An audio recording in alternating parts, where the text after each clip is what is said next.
अब हम लघु उत्तरी प्रश्नों पर प्रकाश डालते हैं। पहला है, हड़प्पा सभ्यता किस काल की सभ्यता है? इसे हड़प्पा सभ्यता नाम क्यों दिया गया? तो बच्चों, सबसे पहले हम क्वेश्चन के पहले पार्ट पर प्रकाश डाल रहे हैं। हड़प्पा सभ्यता किस काल की सभ्यता है? हड़प्पा सभ्यता कांस्य युगीन सभ्यता है। कांस्य युगीन मतलब कांस्य युग की सभ्यता है। और कांस्य युग क्यों कहा जाता है? क्योंकि जिस युग में जिस धातु का सर्वाधिक प्रयोग किया जाता है, उस युग को उस धातु के नाम से जाना जाता है। जैसे पाषाण काल। पाषाण काल में क्या होता था बच्चों? अधिकाधिक पत्थरों का प्रयोग किया जाता था। पत्थरों के औजार बनते थे, पत्थरों के बर्तन बनते थे, पत्थरों को काट करके ही आवास बनाया जाता था, अर्थात लोग गुफाओं में रहते थे। इसी तरह से हड़प्पा सभ्यता में क्या हुआ? कांस्य धातु का अधिकाधिक प्रयोग किया गया। अस्त्र बनते थे, आभूषण बनते थे, बर्तन बनते थे और आवास में जो चीज़ें प्रयुक्त की जाती थी सभी लगभग किसकी होती थी? कांस्य धातु की होती थी। इसीलिए इस सभ्यता को कांस्यकालीन सभ्यता कहा गया। इसे हड़प्पा नाम क्यों दिया गया? जैसा कि अभी हमने ऊपर बताया है कि हड़प्पा नामक स्थान की पहली खुदाई से ही यह सभ्यता प्रकाश में आई, इसलिए इस सभ्यता का नाम हड़प्पा सभ्यता पड़ा। इस सभ्यता के दो नाम हैं, सिंधु घाटी की सभ्यता और हड़प्पा सभ्यता। हम यहाँ पर केवल एक नामकरण को पूछा है, हम दोनों नामकरण के आधार पर प्रकाश डाल दे रहे हैं। सिंधु घाटी सभ्यता इसलिए कहते हैं क्योंकि यह सभ्यता सिंधु नदी के घाटियों में विकसित हुई थी। सिंधु नदी घाटी में विकसित होने के कारण इस सभ्यता को सिंधु घाटी की सभ्यता कहा जाता है। और हड़प्पा सभ्यता इसलिए कहा जाता है क्योंकि हड़प्पा पहला ज्ञात स्थल है इस सभ्यता से संबंधित, सिंधु सभ्यता से संबंधित, इसलिए इसे हड़प्पा सभ्यता कहा जाता है। अभी मैंने ऊपर बताया कि हड़प्पा की खुदाई किसने की थी? दयाराम साहनी ने। कब की थी? 1921 में की थी। और इन्होंने खुदाई क्यों शुरू की, हम उस पृष्ठभूमि पर भी प्रकाश डाल दे रहे हैं। बच्चों, 1900 जैसा कि 1921-22 आया है सन, तो उस समय किसका शासन था भारत में? अंग्रेज़ों का शासन था। और अंग्रेज़ भारत में आए तो उन्होंने यहाँ पर आधुनिक सुविधाएं प्रदान करना शुरू किया, मतलब भारत का आधुनिकीकरण करना शुरू किया। क्यों शुरू किया? क्या हमारे लिए शुरू किया? नहीं, उन्होंने अपनी सुविधा के लिए भारत का आधुनिकीकरण करना शुरू किया, जिसमें लॉर्ड डलहौजी का नाम उल्लेखनीय है। तो उसके अंग्रेज़ों के गवर्नर जनरल द्वारा जो भारत में आधुनिकीकरण का कार्य शुरू हुआ, उसमें एक था भारत में रेलवे लाइन बिछाया जाना। तो जब रेलवे लाइन कराची में बिछाई जा रही थी, कराची यानी पाकिस्तान, तो वहाँ पर ढेर सारे मानव अस्थियाँ एक ही स्थान से निकलने लगे।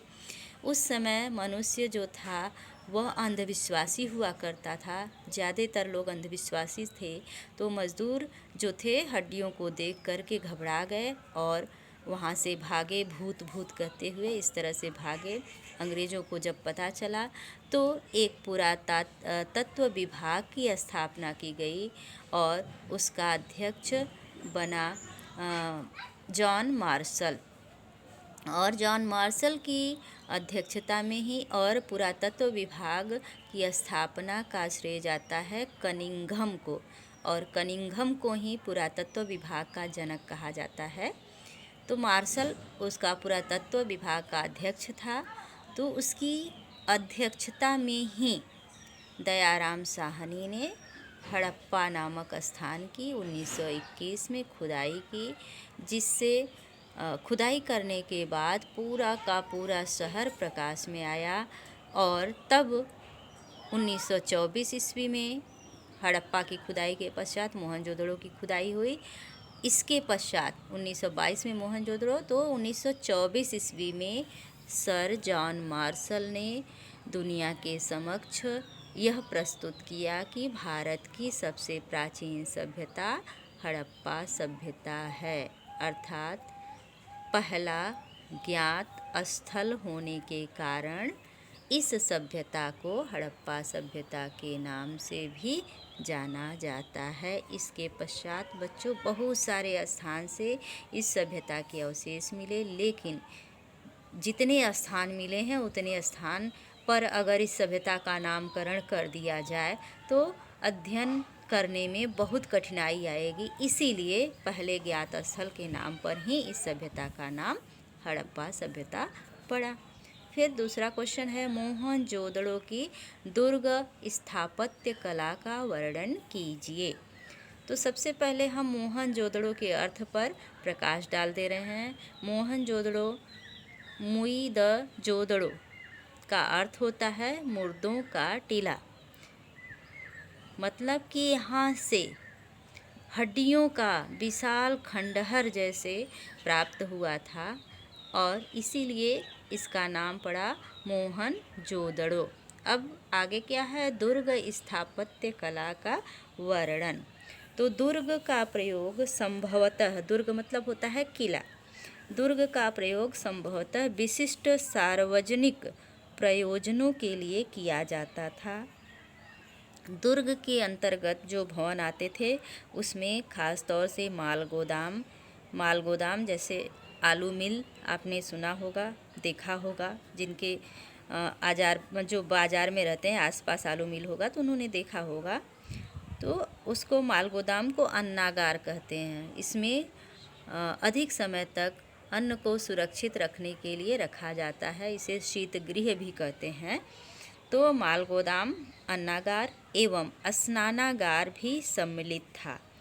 स्नानागार कहाँ से प्राप्त हुआ है, मोहनजोदड़ो से प्राप्त हुआ है।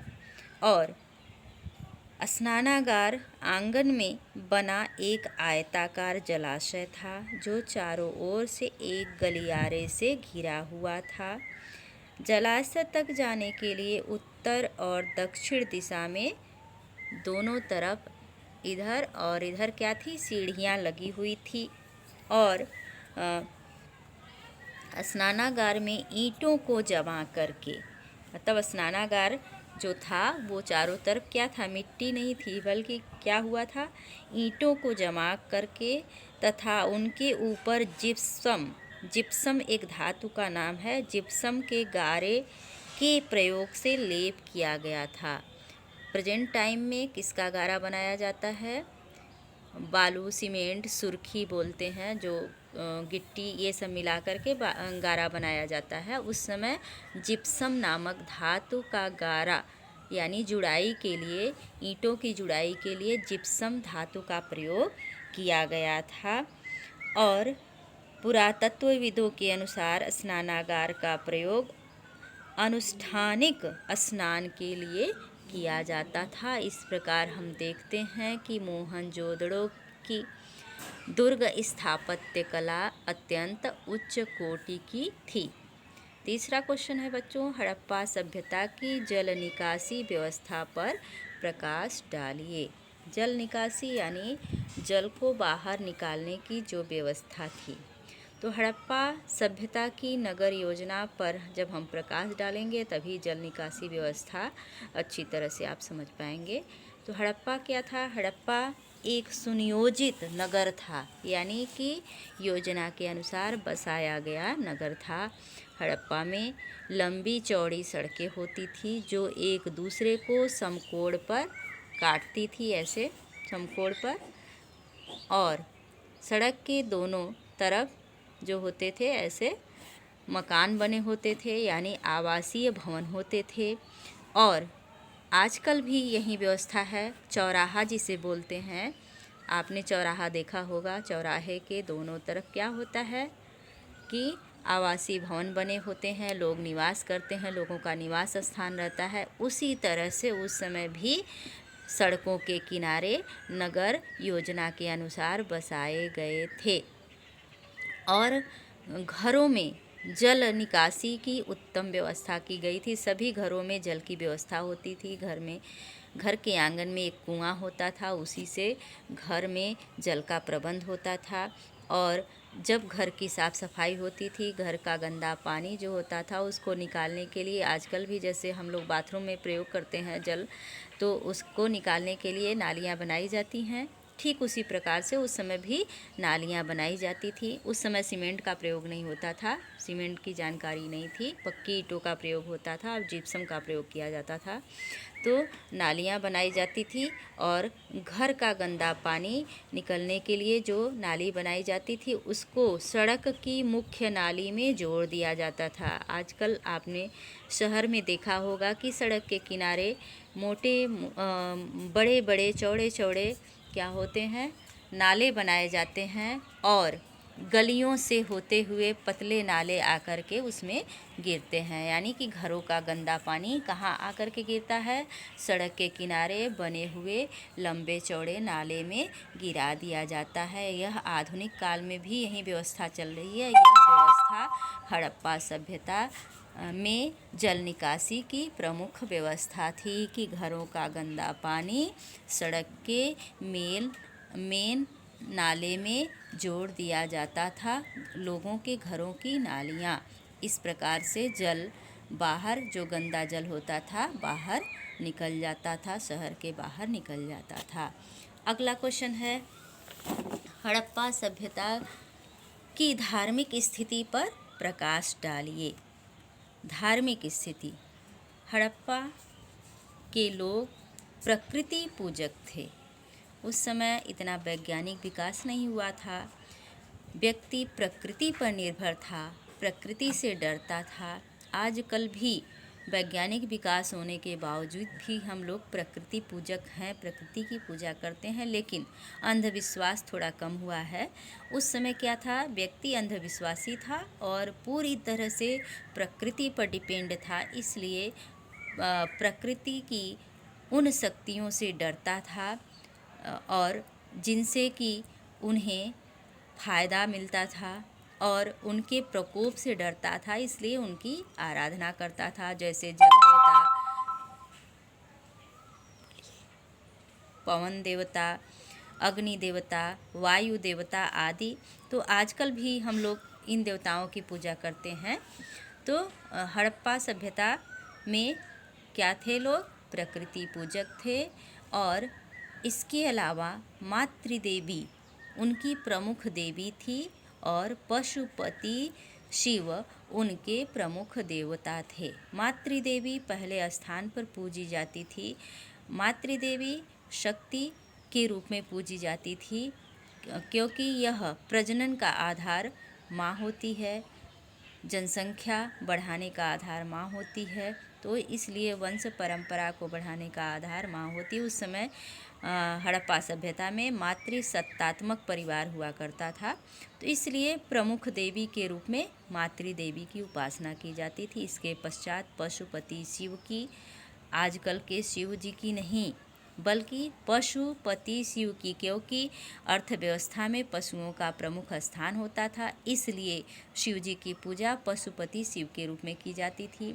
इसके अतिरिक्त विभिन्न प्राकृतिक शक्तियों की उपासना, जैसे वृक्षों की उपासना आजकल भी होता है। पीपल है, बरगद है, नीम है, तुलसी है और ये शमी है, जो हम लोग आजकल विभिन्न वृक्षों की उपासना करते हैं। तो उस समय ये लोग भी विभिन्न वृक्षों की उपासना करते थे। इसके अतिरिक्त नाग पूजा, योनि पूजा, लिंग पूजा आदि किया करते थे। और इस आधार पर हम कह सकते हैं कि ये बहुदेववादी थे, किंतु मंदिर या मूर्ति का प्रमाण नहीं मिलता है। अर्थात न तो ये मूर्ति पूजक थे और ना ही मंदिरों का निर्माण किए थे। ये बहुदेववादी प्रकृति पूजक थे। अगला है, विशाल स्नानागार की मुख्य विशेषताओं पर प्रकाश डालिए। विशाल स्नानागार, जैसा कि अभी हमने मोहनजोदड़ो की दुर्ग स्थापत्य कला के विषय में बताया है, तो मोहनजोदड़ो की स्थापत्य कला का प्रमुख उदाहरण जो है स्नानागार ही है। तो अब अगला क्वेश्चन क्या है, विशाल स्नानागार की मुख्य विशेषताओं पर प्रकाश डालिए। हड़प्पा सभ्यता में मोहनजोदड़ो के दुर्ग का प्रयोग संभवतः विशिष्ट प्रयोजन के लिए किया जाता था और विशाल स्नानागार आंगन में एक आयताकार जलाशय था जो चारों ओर से एक गलियारे से घिरा हुआ था। जलाशय के तल तक जाने के लिए इसके उत्तरी और दक्षिणी भाग में सीढ़ियां बनी हुई थी। जलाशय के किनारों पर ईंटों को जमाकर तथा जिप्सम के गारे के प्रयोग से एक में एक बड़ा कुआं था। जलाशय से पानी एक बड़े नाले में बह जाता था। इसके उत्तर में एक गली से दूसरी ओर एक अपेक्षाकृत छोटी संरचना थी जिसमें 8 स्नानागार बनाए गए थे।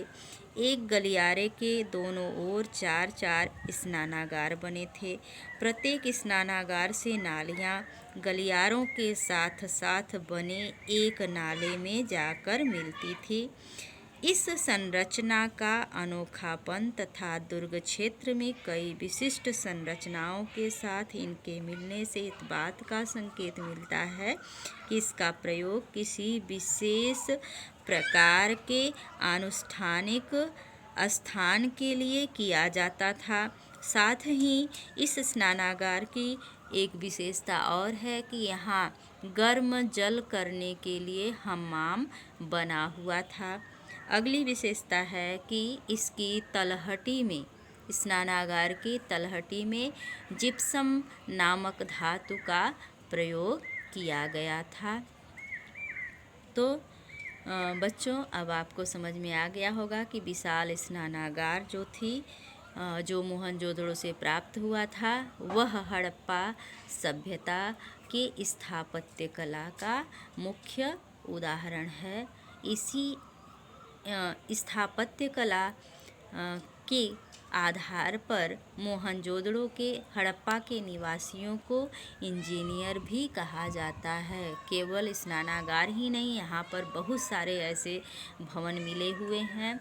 भवनों की योजना और नगर निर्माण योजना को देखकर ही पुरातत्वविद यहाँ के लोगों को इंजीनियर की उपाधि से विभूषित करते हैं।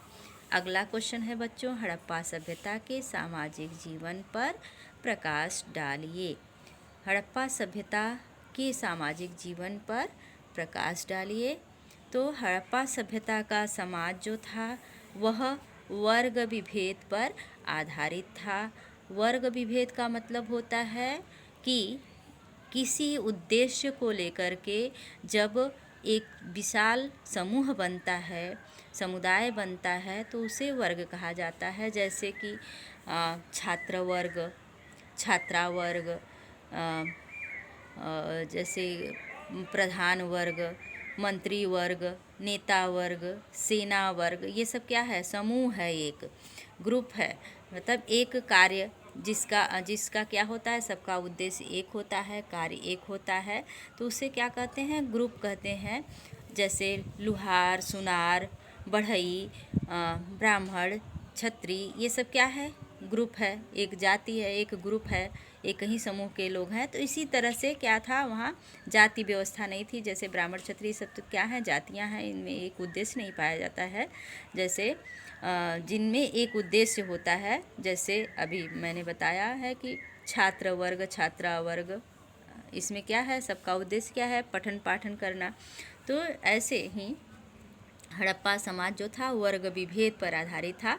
जो व्यक्ति जो कार्य करता था वह उस वर्ग का मान लिया जाता था। जैसे पुरोहित वर्ग, प्रेजेंट टाइम में क्या है, पुरोहित केवल ब्राह्मण होता है। उस समय ऐसा कुछ नहीं था। जो भी व्यक्ति पुरोहित मतलब धर्म से संबंधित कार्य करता था उसे पुरोहित मान लिया जाता था। ऐसे ही पुरोहित वर्ग, योद्धा वर्ग, श्रमिक वर्ग, मतलब जो जिस कार्य को करता था उस वर्ग में उसे सम्मिलित कर लिया जाता था। तो हड़प्पा सभ्यता के समाज की पहली विशेषता वर्ग विभेद पर आधारित समाज था।